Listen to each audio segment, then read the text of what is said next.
തളി മഹാക്ഷേത്രത്തിൽ ശിവരാത്രി ഉത്സവം ആരംഭിച്ചു. കസബ ഇൻസ്പെക്ടർ കിരൺ സി നായർ ദീപം തെളിയിച്ച് ഉദ്ഘാടനം ചെയ്തു. തിരുവാതിരക്കളി അരങ്ങേറി.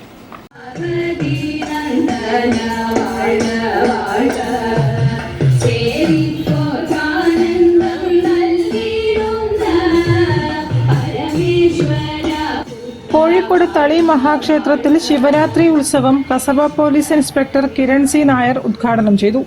സാമൂതിരി രാജയുടെ personal secretary T R. Ramavarma, Samoothiri education institutions manager Maya Govind, Malabar Devaswom board അംഗം പ്രജീഷ് തിരുത്തിയിൽ, Thali Devaswom executive officer R S. Rajesh, Balakrishna Eradi, KVR group CFO Vinu Balakrishnan, PK Pradeep Kumar Raja, Ramadas തുടങ്ങിയവർ സംസാരിച്ചു. ഉത്സവ ഫണ്ട് സമാഹരണത്തിന്റെ ആദ്യ തുക മഹാലക്ഷ്മിയിൽ നിന്നും വിനു ബാലകൃഷ്ണൻ ഏറ്റുവാങ്ങി. ചെങ്ങന്നൂർ ശ്രീകുമാർ, അക്ഷര വിശ്വനാഥ് എന്നിവർ ഭക്തിഗാനസുധയും അവതരിപ്പിച്ചു. തുടർന്ന് മെഗാ തിരുവാതിരയും അരങ്ങേറി.